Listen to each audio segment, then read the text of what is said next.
Before my sharing, I want to share you with OpenEuler and myself because I think they are very important as my background. Okay, the first one, OpenEuler. It is an innovative open source OS and covers all scenarios. That's our vision. And it has many innovations on Linux kernel and it is a solid infrastructure. Currently, it is incubating and operating by the OpenAutumn Foundation. That's OpenEuler. It's an OS. And the second, myself, Jingxiao Lu, currently the project leader of Rubik project. And my focus is on container infrastructure and in Linux. So we have a connection on OS. So I will try to explain this topic, CPU utilization, from the perspective of OS. Okay? Why the resource utilization in data center needs to be improvement? As you know, our data centers are growing rapidly. That's why we have many data centers building every year. Then you know that the CPU allocation or reserved for the customer are very high in the data center. But if you check on the monitor system, you will find that the actual CPU utilization is low, maybe 10% or 20% on average. So in industry, we are trying many ways to improve the low CPU utilization. Okay. Currently in the container world, we are trying this co-located deployment to improve. Okay. Before that, we are in a siloed architecture. That means we have many different kinds of workloads, AI application, big data application. They are deployed in different resource pools with different software stacks. Okay. In these years, we have Kubernetes. Okay. Most of our applications have already containerized and can be scheduled by Kubernetes. We have a unified cloud infrastructure these years. Okay. That's the basis of our today's topic, Kubernetes. We have a unified cloud infrastructure. Okay. As this S2B, we define different stages for this evolution stages.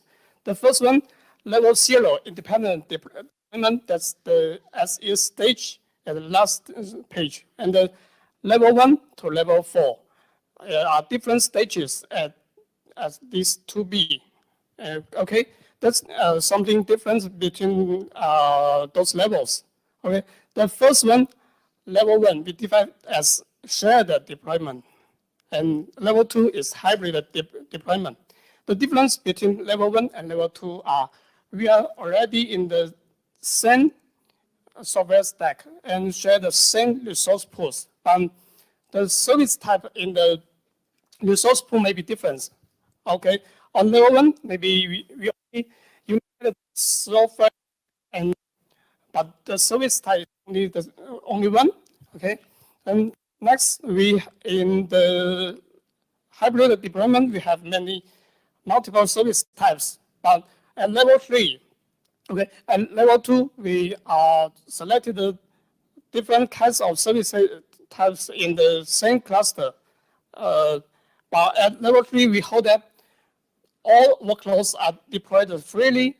From the OS perspective, we hold this, it is in the black box state, which means that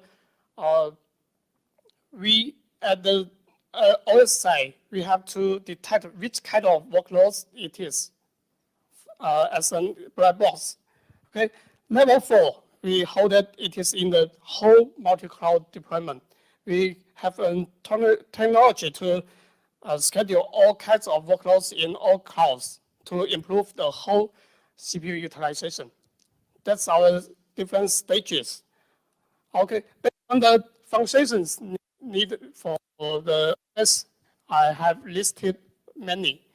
Okay, those left part are for our operating system, we have multi-level resource isolation from level 1 to level 2. And from level 2 to level 3, they are QoS scheduling or quantification, interface control, or to level 4, the routing capability. Okay, there's some key functions, and I will try to explain or introduce functions to you today. Okay, we have these functions, and we have this architecture. On the other part, upper part, they are Kubernetes in this cluster. We OpenEura as a work node is located in lower part. It is built on Linux kernel, as I mentioned before. Then the Rubik is learned as a set in this Kubernetes cluster. Okay, it provides the different kinds of in here. That's our architecture.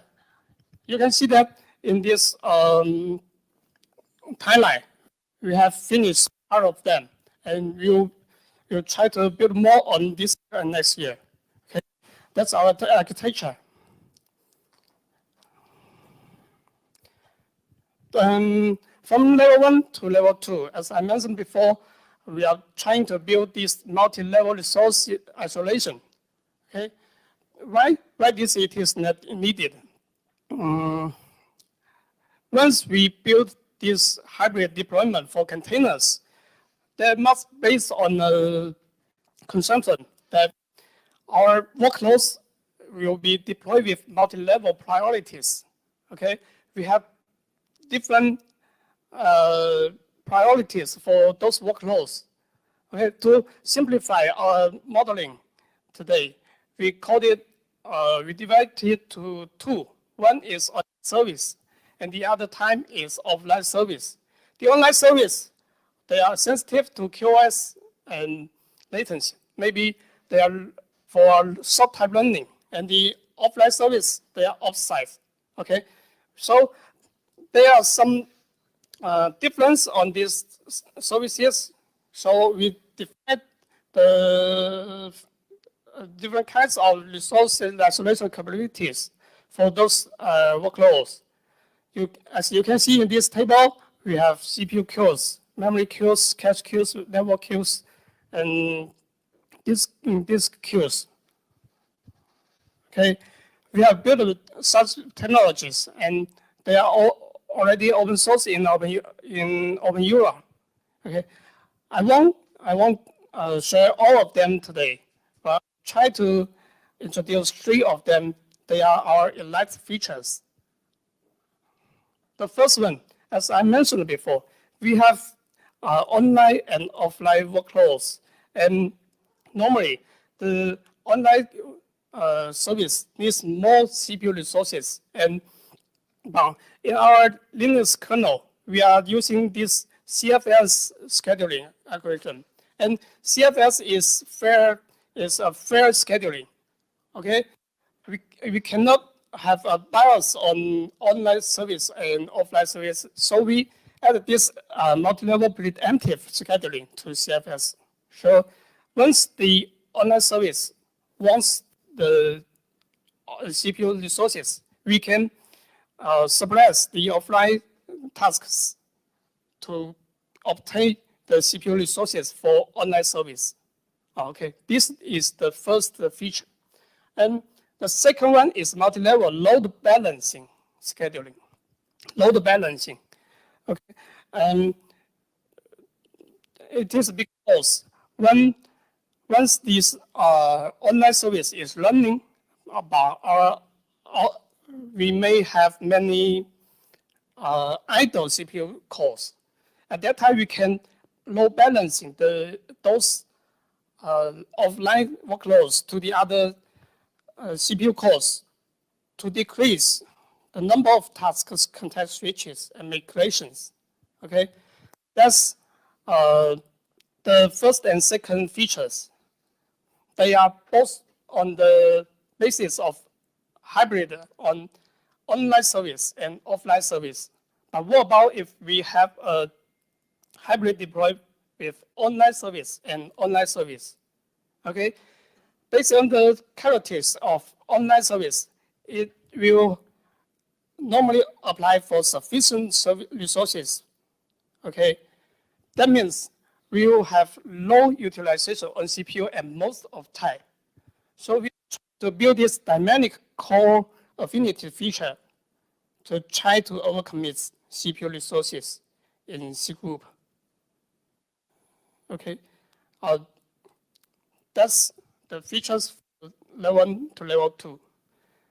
And welcome to level 3. Okay, level 2, as I said before, okay,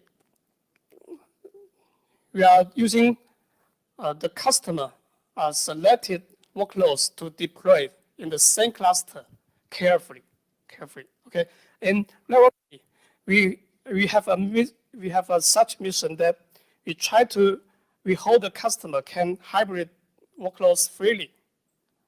As a black box from our OS point of view, so we build such method with offline training to get a model on such specific online workload. And we can use these models for our prediction on live network. Okay, for online training, we try to run this online workload in the test bed. We have different kinds of magic collection from Linux kernel or the hardware. And we run this online workload in high pressure. And then at the same time, we stimulate different kinds of pressure to this online workload and capture all kinds of interference is suffered. At that time, after the testing, we analyze these interference and the QoS of this online workload. We can get a model. Okay, then after many testings, we have these different kinds of modeling for our latent online prediction. After that, yeah, we have this library as I showed here, and then we have hybrid deployment with online services and offline services. Then we have this Rubik learning as a demo. It tries to collect all kinds of metrics in the background and does many kinds of quantification for its QoS and analysis interference for online services all the time. Once it has got any kinds of interference, you try to locate this source of interference. Normally, they are from offline service. So if we located those interference from offline service, we can try to control it by everything those offline services to another cluster or another node, okay, or suppress state for this kind of CPU resources. That's online prediction. And level 4, remember that we in level 3 we are deployed in one cluster or one cloud. But at level 4, we hold that we can use multi-cloud or multi-data centers. So the customer may face one scenario. He has a pod, requests CPU pods, CPU cores. He may get different computing capabilities among different clouds, which increases his management costs because he has to maintain different configurations in different clouds. Okay, why it has happened? I listed the possible reasons. Maybe it is by different generations of processors or different architectures of processors, or maybe they are using the same processor but with different configurations, such as HT or frequency, or different kinds of frequency. So we propose this idea. Can we unify the computing capability for this processor or for this physical server? So in our Linux kernel, in OpenEULA, we try to normalize the computing capability. And in Rubik, we try to conversion this capability to a unified NCU that's normalized computing unit for the easy management of this cluster, okay, for scheduler. Okay. That's all key functions we define for this utilization. For your easy using, we recommend that you use Rubik. It is a bridge connects our cluster, Kubernetes, and OpenEULA. It runs as a demo set in Kubernetes cluster, okay, in the work node. You can quick experience it with this. First, you fetch its YAML, and then you apply it on the node. Then you can integrate it. For more details, please visit our code repo. Okay. This is our first case. We already use our technologies in our internal cloud platform. In the sample cluster, we have already reached 70% CPU utilization. Okay, this is case 1 and case 2. Our community friend, Xinang Weibo, they already use our features in their Leaf network in production. They already reached 60% more CPU utilization. Okay, this is our cases. And what's more, we recommend that you use Volcano and Kamada for more cluster features.